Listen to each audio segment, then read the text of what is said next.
Olá, peregrino! Que a paz do nosso Senhor Jesus e a sua maravilhosa graça sejam sobre nós neste dia, onde vamos seguir meditando no livro de Neemias. Hoje, capítulo 4. Eu não tenho dúvida de que há uma palavra do céu para o teu coração. Neste capítulo 4, veremos mais uma vez a verdade de que toda boa obra que realizamos para Deus tem o quê? Oposição. Sempre. Mas quando o povo de Deus permanece unido, ele prevalece. Por isso que vemos tantos levantes do inimigo para causar confusão no arraial, para o próprio povo se matar, e aí ele não precisa nem fazer nada. Por isso a Bíblia diz que um reino dividido não subsiste, ou seja, não fica em pé e facilmente é derrotado.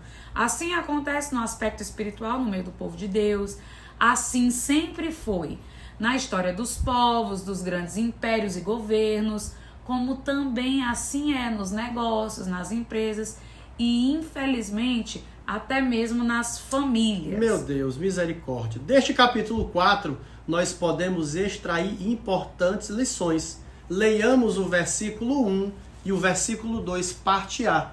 E sucedeu que, ouvindo Sambalate que edificávamos o muro, ardeu em ira, bicho velho, e se indignou muito, e escarneceu dos judeus, e falou na presença de seus irmãos e do exército de Samaria, e disse: que fazem estes fracos judeus?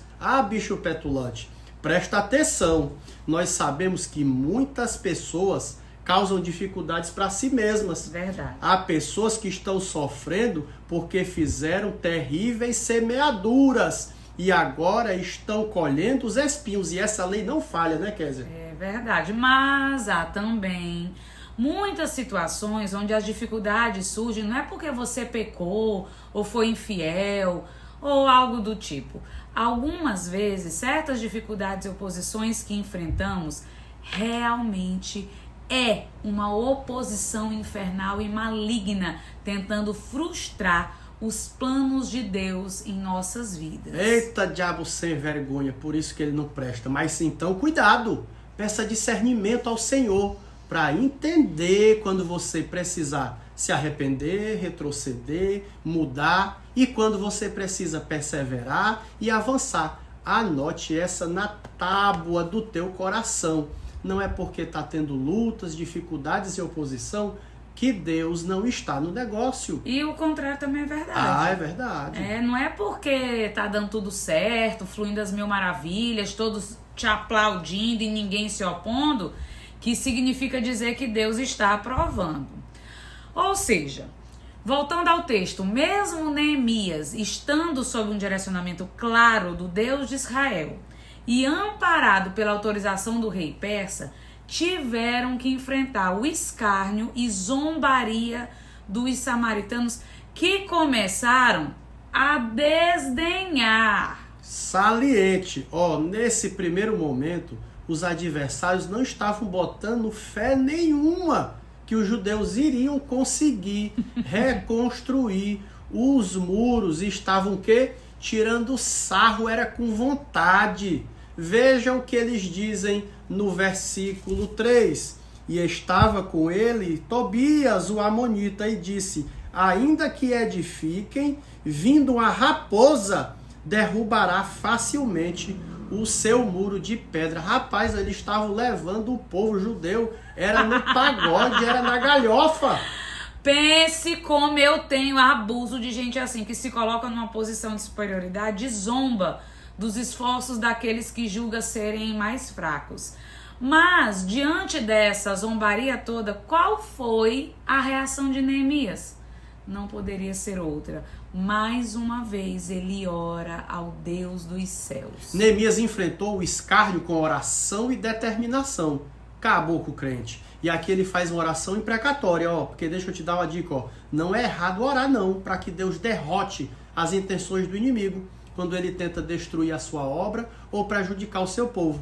Não no sentido de vingança, mas para que o propósito de Deus não seja frustrado.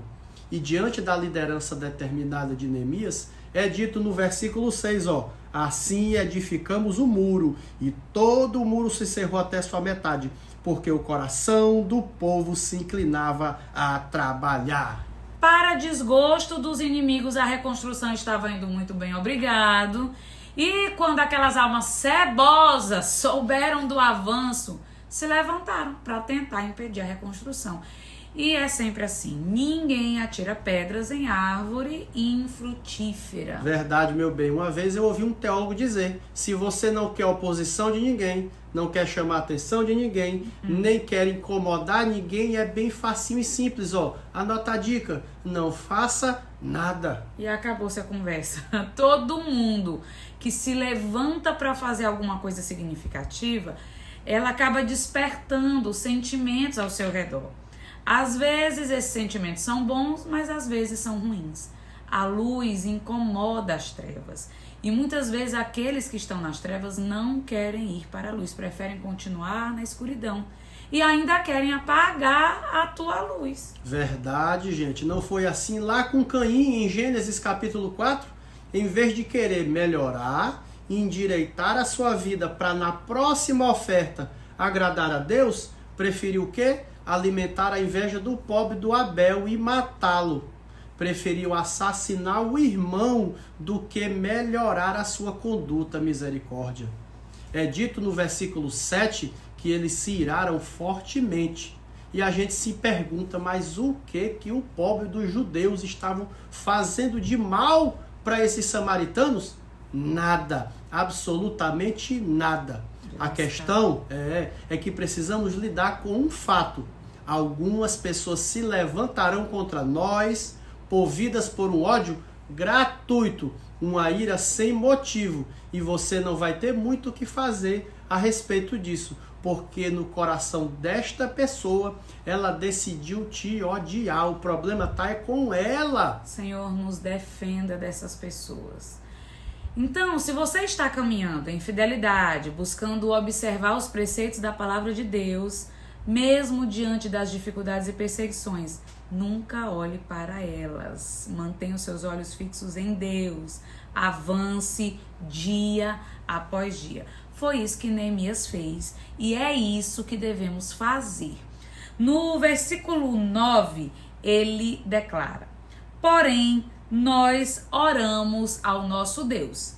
E aqui temos mais uma importante lição. Eles não ficaram só na oração, não. O versículo continua dizendo: e pusemos uma guarda contra eles de dia e de noite. Os samaritanos e os inimigos de Israel se uniram para atacar Jerusalém. E diante deste levante iminente, Neemias ora, mas também o quê? Age. A fé em Deus não nos exime da responsabilidade de agirmos com precaução.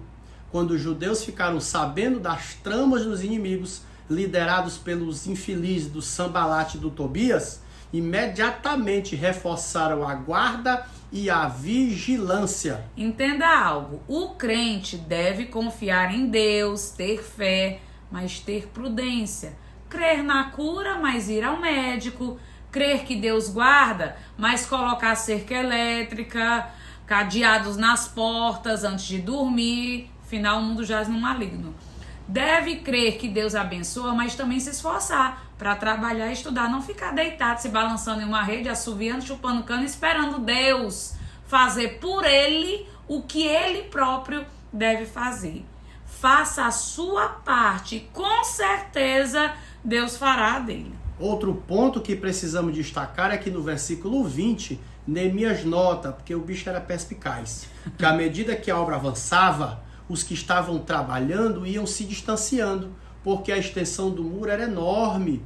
Assim ele viu a necessidade de que de tempos em tempos este povo se reunisse para se fortalecerem uns aos outros e assim manterem a comunhão, manterem a mesma visão. Ou seja, sempre que se tocava a buzina, os trabalhadores se ajuntavam no mesmo local.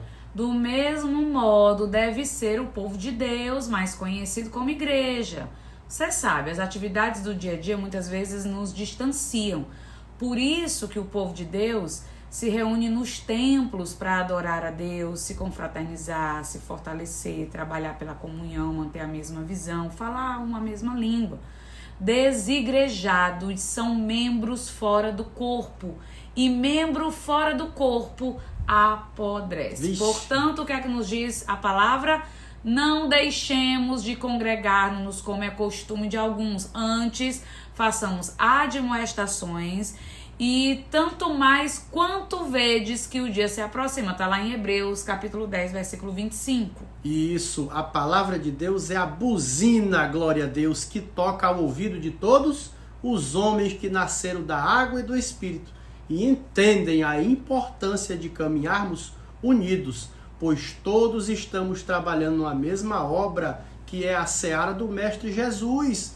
Todos recebemos uma mesma ordem: ide por todo o mundo e pregai o evangelho a toda criatura. Todos nós estamos caminhando para o mesmo destino, que é o céu. Que esta palavra seja para a tua alma como maná do céu. Amém? Deus abençoe a sua vida. Deus te abençoe e até o nosso próximo encontro.